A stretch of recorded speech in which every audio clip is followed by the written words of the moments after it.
Sobat Bintang, selama ribuan tahun, manusia senantiasa mengikuti naluri rasa ingin tahunya dan berusaha untuk memahami segala hal yang ada di sekitarnya.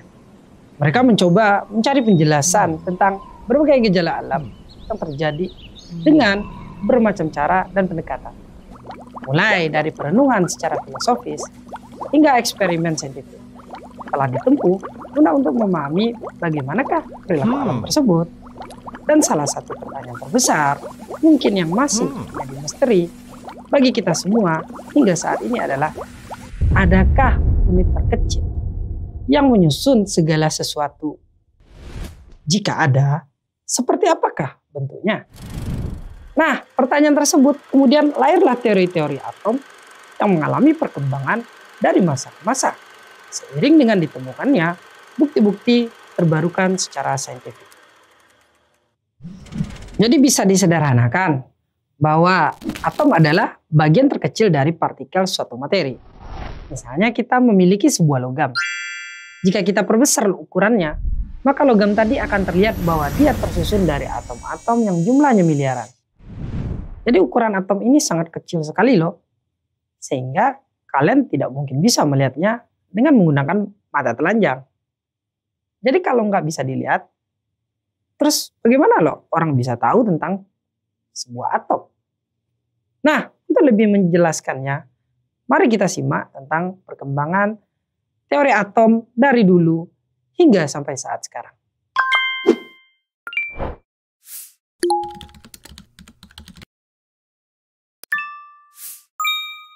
Assalamualaikum warahmatullahi wabarakatuh.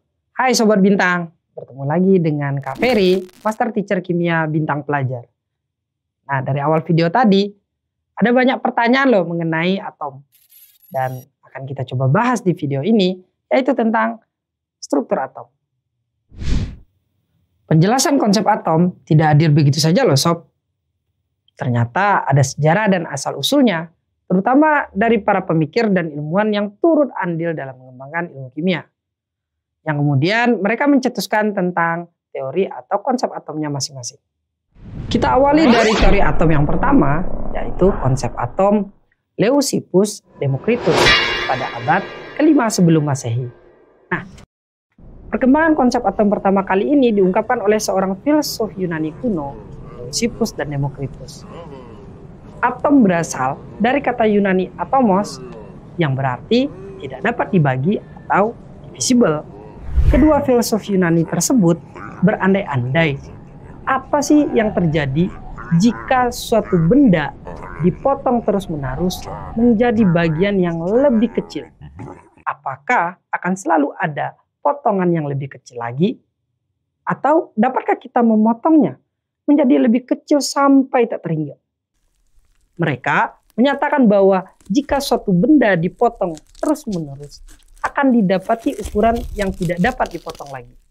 Nah, pernyataan inilah yang kemudian mendasari munculnya sebuah konsep atom pertama, yaitu bahwa atom adalah bagian terkecil dari sebuah benda yang menurut kedua filsuf ini merupakan partikel yang bergerak dengan bentuk dan ukuran yang berbeda-beda dan tentunya dapat saling bergabung. Teori atom kedua yaitu model atom Dalton pada tahun 1807. Konsep atom Yunani kuno ini bertahan selama ribuan tahun.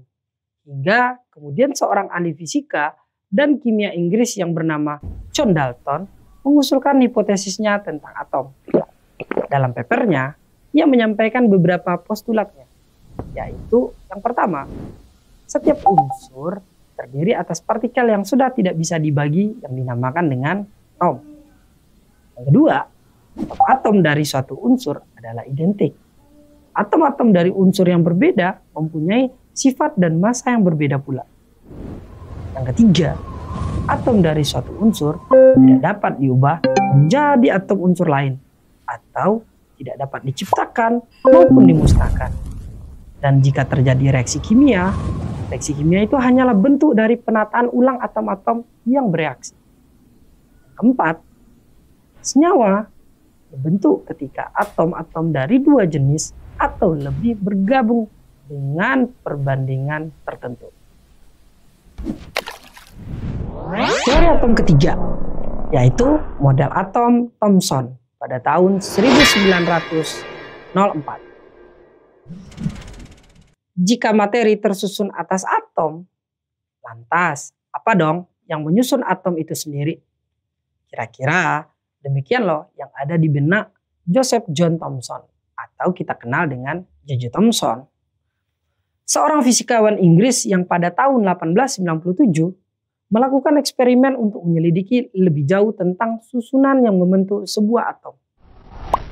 Dari eksperimen yang dilakukannya menggunakan sebuah tabung sinar katoda, dia berhasil menemukan penemuan bahwa atom tersusun dari beberapa materi yang salah satunya kita sebut sebagai elektron.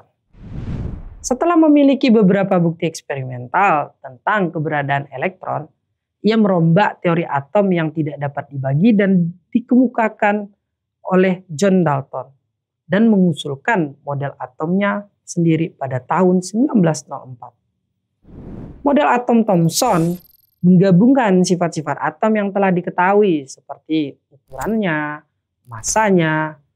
Nah, dalam model atom ini, atom terdiri dari sejumlah elektron yang tersebar secara merata, secara seragam di dalam sebuah atom. Model ini juga dikenal sebagai model atom rotikismus. Kenapa? Karena elektron tersebar di seluruh bagian atom sebagaimana kismis yang tersebar di seluruh bagian roti.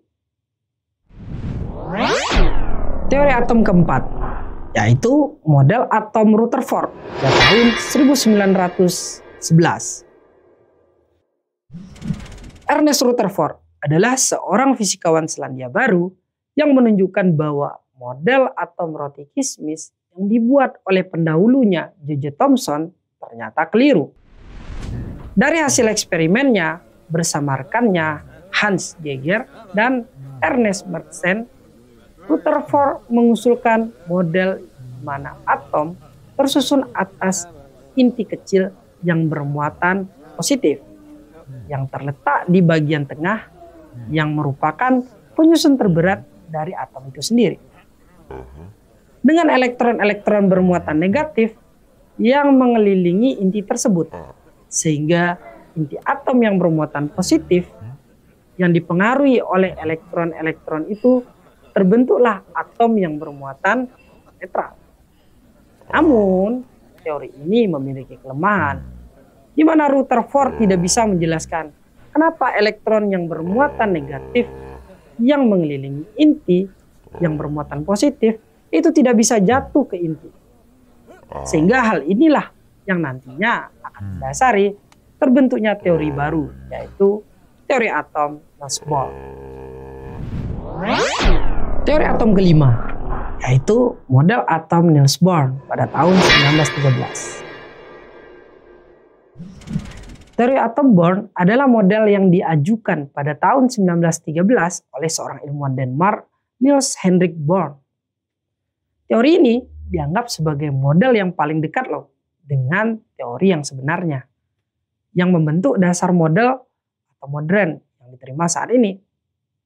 Model ini menggambarkan atom sebagai sebuah inti yang kecil bermuatan positif yang dikelilingi oleh elektron yang selalu bergerak dalam orbit sekuler dalam mengelilingi inti. Mirip seperti sistem tata surya kita. Tetapi peran gaya gravitasi digantikan oleh gaya elektrostatik. Elektron itu tidak memancarkan energi saat dia mengorbit inti.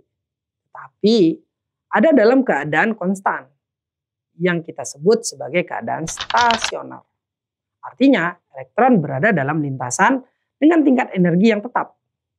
Tetapnya energi dalam suatu elektron tersebutlah alasan mengapa elektron yang bermuatan negatif itu tidak jatuh ke inti atom yang bermuatan positif.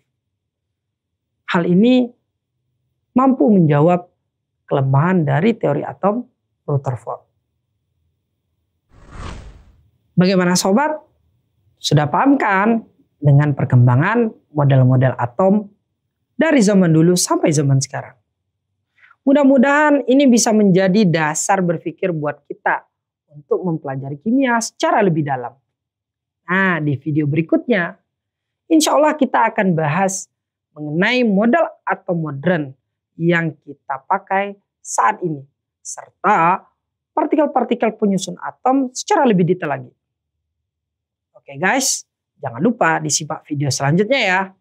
Assalamualaikum warahmatullahi wabarakatuh.